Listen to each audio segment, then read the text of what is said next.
picture this, right? It's dawn in medieval England. Oh, set the scene. Yeah, so the mist is just clinging heavily to the hedgerows. The air is, bone-chillingly damp. You can hear a hunting horn sound maybe once, maybe twice, somewhere just beyond the tree line. Right. And there's like a dozen horses shifting and stamping in the wet grass. But the really striking part of this scene is that the hunters on these horses, they aren't looking at the horizon at all. They're not looking up. Exactly. They aren't scanning the sky for birds. They aren't looking at the distant hills for any sign of movement.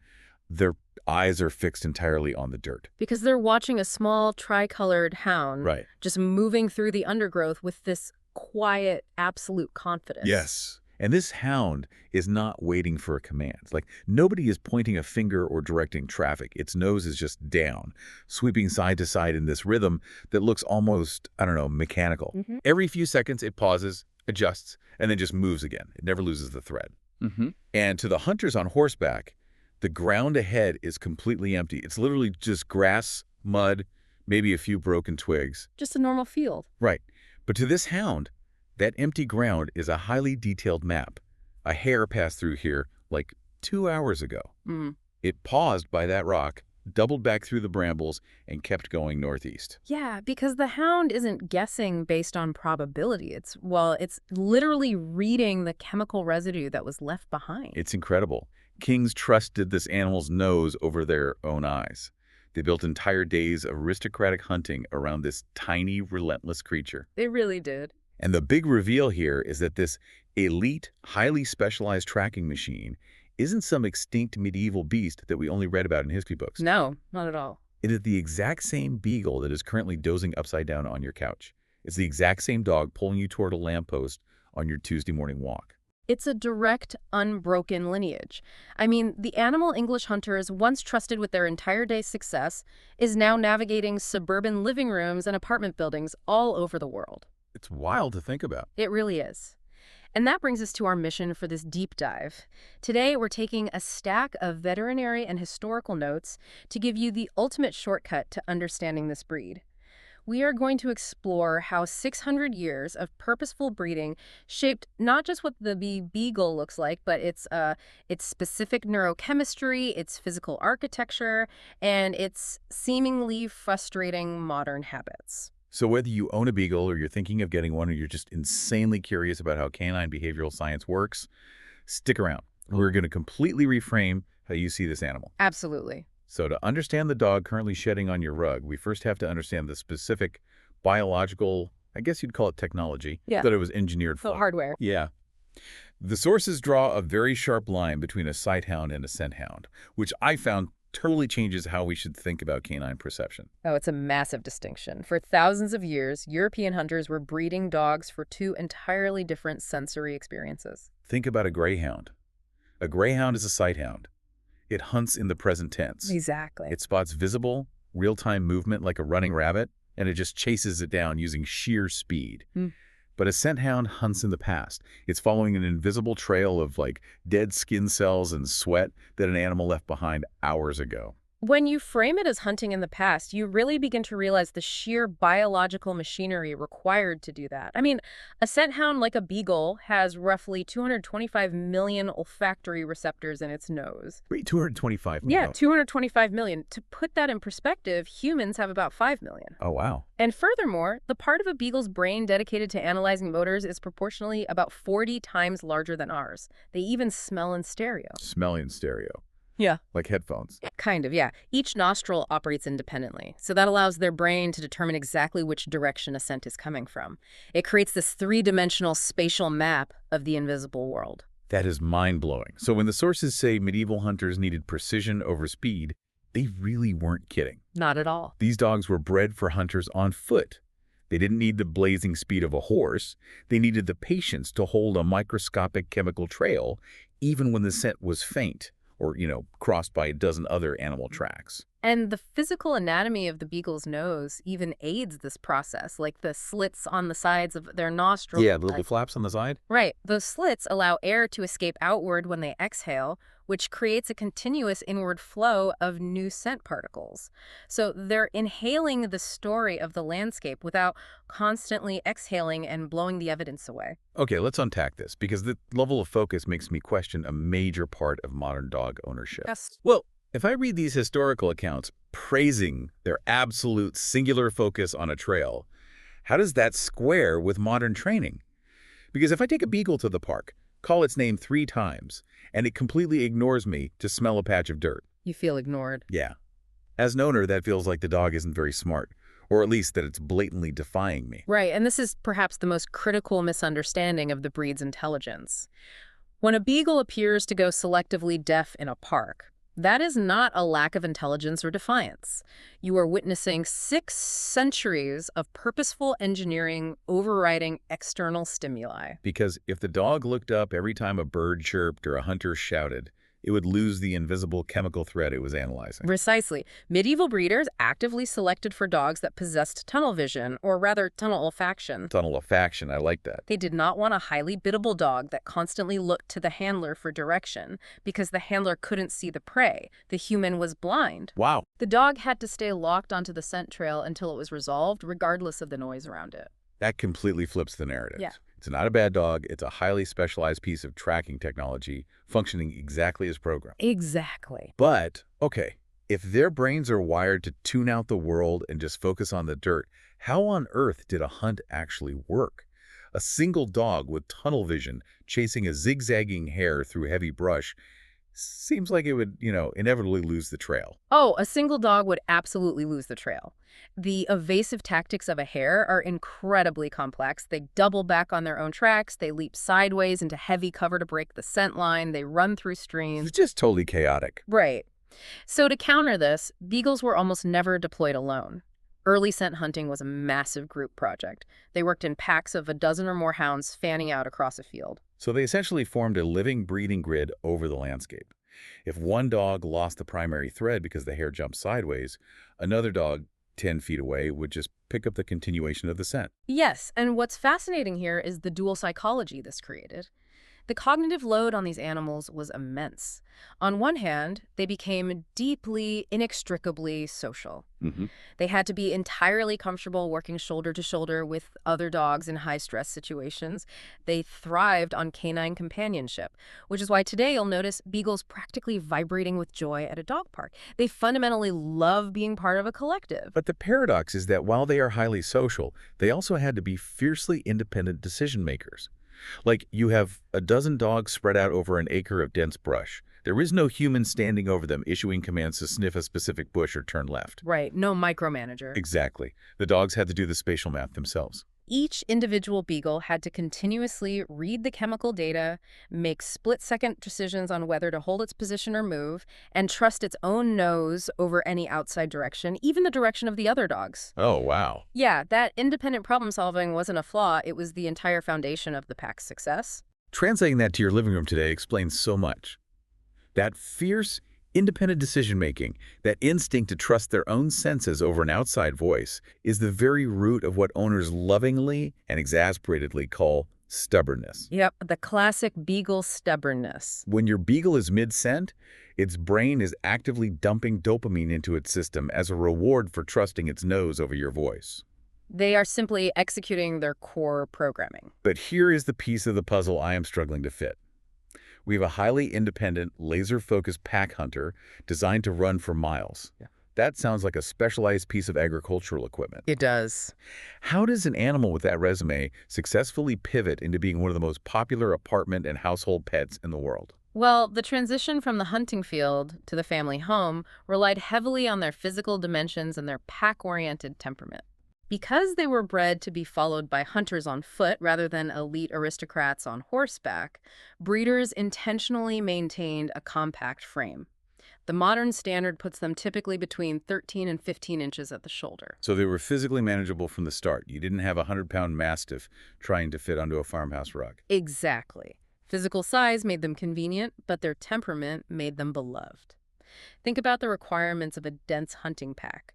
A dog that showed resource guarding, or fought with the other hounds, or turned aggressively on its handlers, destroyed the cohesion of the grid. Right. A freight breaks out and the hare gets away. Exactly. It was completely useless to the hunters. So generation after generation, aggression was heavily penalized in the breeding pool. They actively favored hounds that were tolerant, deeply good-natured, and eager for group harmony. Which explains the legendary reputation they have with children. You take a breed engineered for teamwork, endless patience and tolerance within a chaotic, moving pack of a dozen animals, and you drop it into a modern household with toddlers. It's a perfect match. Yeah, the noise, the sudden movements, the chaos of a human family to a beagle's nervous system that just registers as a normal day with the pack. Their modern sociability is the direct echo of their historical survival. However, that intense pack connection creates one of the most significant challenges for modern owners, particularly regarding how they vocalize. Oh, yes. We have to talk about the sound. Anyone who has lived next door to a beagle knows the bay. The famous bay. It is this deep, resonant, almost melodic howl that sounds dramatically different from a golden retriever's bark. If they were working so independently with their noses glued to the ground, visually cut off from the rest of the pack in tall grass, how did that sound evolve? The bay was an ancient biological GPS system. A GPS system. Yeah. When a pack is spread across a massive overgrown field, the human handlers and the other dogs need to know exactly where everyone is. And more importantly, they need instantaneous notification the moment one hound successfully cracks the scent puzzle. Oh, that makes sense. A beagle's vocal cords were purpose-built to produce a frequency that cuts through dense vegetation and varied topography. It signaled a discovered trail across long distances to a hunter who couldn't even see the dog. It's essentially the dog broadcasting. The trail is here. I am on the move. Converge on my coordinates. Exactly. And understanding that the bay is a specific locational broadcast completely recontextualizes separation anxiety in the breed. When a modern beagle howls incessantly because you left it alone in a condo, it isn't making noise out of spite or trying to annoy the neighbors. In its instinctual framework, it just realizes it has been separated from the pack. It doesn't have the logic to understand that you drove to the grocery store and will return in an hour. Right. It doesn't know about grocery store. It just knows it is lost, so it deploys the only tool it has used for centuries to signal its coordinates to a missing group. It is a displaced survival mechanism. Which means apartment living with a beagle requires meticulous, intentional management and desensitization around alone time, rather than just punishing the dog for being loud. Speaking of survival mechanisms that clash with modern living, the sources highlight a metabolic trait that every owner knows intimately. Surviving those grueling long days in medieval fields, running for miles, constantly processing complex olfactory data, and broadcasting their location required an unbelievable amount of fuel. Oh, yeah. Which brings us to the beagle's stomach. The legendary appetite. Here's where it gets really interesting. I have heard so many stories. Countertop raids, trashed kitchen garbage cans, entire sticks of butter vanishing in 30 A seconds. stick of butter. Wow. Yeah, I look at them like retired ultramarathoners whose bodies are no longer running 20 miles a day, but whose neurochemistry is still screaming, eat everything in sight, we are going to need the caloric energy tomorrow. The ultramarathoner comparison is biologically apt. Extreme food drive was historically a necessity for the sheer physical output of the hunt. Furthermore, food was the ultimate motivation. Human handlers historically used high-value food rewards to reinforce the trailing behavior. Over hundreds of years, this selective pressure produced a breed with a persistent, almost obsessive interest in scavenging and consuming calories. If the dog wasn't food motivated, it wasn't going to work that hard in the freezing rain. Exactly. But in a modern environment, where the dog is sleeping on a Murray foam bed and going for a 20-minute leash walk, that extreme food drive seems incredibly dangerous. It is the primary health hazard for the breed. That survival mechanism translates almost immediately to rapid weight gain in a modern household. Body condition management is arguably the most crucial ongoing responsibility for a beagle owner. It's tough. You are tasked with managing a high-performance athlete's appetite in a largely sedentary environment. So how do we practically apply this knowledge to keep the dog healthy without making it miserable? If we look at the owner's manual, I see notes claiming beagles are lazy or that they are impossible to train. But based on everything we've discussed about their intelligence and drive, they can't be accurate. Yeah. How do you train a dog that is obsessed with food but prone to obesity and driven by scent rather than a desire to please you? Well, you have to train working with their neurochemistry, not against it. Traditional obedience training often relies on visual cues and biddability. Like asking the dog to look at you and wait for a command. Exactly. A beagle's brain just isn't wired for that. But if you use scent-based rewards or leverage their food drive by making them work for their daily kibble through puzzle feeders, their problem-solving intelligence really shines. This changes how we should think about exercising them, too. A brisk walk around the block on a short, tight leash is basically sensory deprivation for this breed. It is. A walk without sniffing is purely physical, and a beagle that only gets physical movement but no mental stimulation is profoundly unsatisfied. Their exercise must be cognitive. Cognitive exercise, like what? Like a sniffari or a scent walk, where the dog is allowed to stop and fully process the chemical environment. That exhausts their brain just as much as running exhausts their legs. Scent games hidden around the house tap into their core instincts. Because if you don't give that 225 million receptor nose a job, the dog will invent one. And you won't like the job they invent. Right. A bored beagle turns into an interior demolitions expert. They chew baseboards, dig under fences, and learn how to pry open the pantry. It's an understimulated scent hound trying to solve a puzzle in a house that offers no natural outlets. Providing that outlet is key, but if we connect this to the bigger picture, managing a beagle also requires understanding their specific physical vulnerabilities. The historical breeding that created their unique shape also created distinct medical horizons you need to monitor. Let's unpack the health notes from the sources. We should start with the most recognizable feature. Those massive floppy ears. Yes, the ears. They look adorable, but the veterinary notes flag them as a major issue. Their ears are intentionally long and low-hanging, historically thought to help sweep scent up from the ground toward the nose. Oh, that's clever. It is, however, that heavy flap creates a dark, warm environment that traps moisture and drastically reduces airflow to the ear canal. This makes the breed highly susceptible to chronic yeast and bacterial ear infections. Routine, proactive ear cleaning is mandatory. The sources also detail several structural and systemic predispositions. They mention hip dysplasia, intervertebral disc disease, or IVDD, as well as epilepsy and hypothyroidism. For a prospective owner, that sounds like a daunting list. It does, but it's essential to understand the mechanics behind these conditions. Take IVDD, for example. Beagles were bred to be compact but slightly elongated to move easily through dense brush. Right. That specific spinal geometry puts uneven mechanical stress on the shock-absorbing discs between their vertebrae over time. If a beagle becomes overweight, that excess mass pulls downward on the spine, exponentially increasing the risk of a disc rupturing or herniating. So the food drive we talked about earlier isn't just about avoiding a chubby dog. It is a direct compounding factor for spinal injury. Yes, absolutely. And the hip dysplasia mentioned, that's a malformation of the ball and socket joint in the hip, right? Right. Excess weight would grind away that joint cartilage even faster. Exactly right. And when we look at hypothyroidism, which is a condition where the dog's thyroid gland doesn't produce enough hormones, it acts like a metabolic handbrake. It slows down their entire system, causing lethargy and rapid, unexplained weight gain. Oh, man. For a breed already genetically predisposed to obesity and spinal stress, a sluggish thyroid is a dangerous catalyst. And finally, they do carry a genetic predisposition to epilepsy, which presents as recurrent seizures. It is a serious reality check. The sources are giving us this information not to scare people away from the breed, but to enforce the idea that preventative veterinary care and strict dietary management are non-negotiable. Right. When you manage their weight and keep their minds engaged, beagles are known for living robust, incredibly active lives well into their early teens. They are resilient, sturdy companions. But they are not a low-maintenance, perfectly obedient accessory. If you take them off leash at a park, and they find the chemical trail of a squirrel leading through a gap in a fence, their genetics dictate that the nose will win over your voice every single time. They aren't running away from you, they are following a 600-year-old script. But in exchange for managing that ancient programming, you get a family member with unparalleled warmth, resilience, and a deep-seated love for the pack. They are, first and foremost, a working scent hound who happens to make an exceptional family companion. And understanding the working history is the only way their behavior in the home makes any logical sense. So what does this all mean?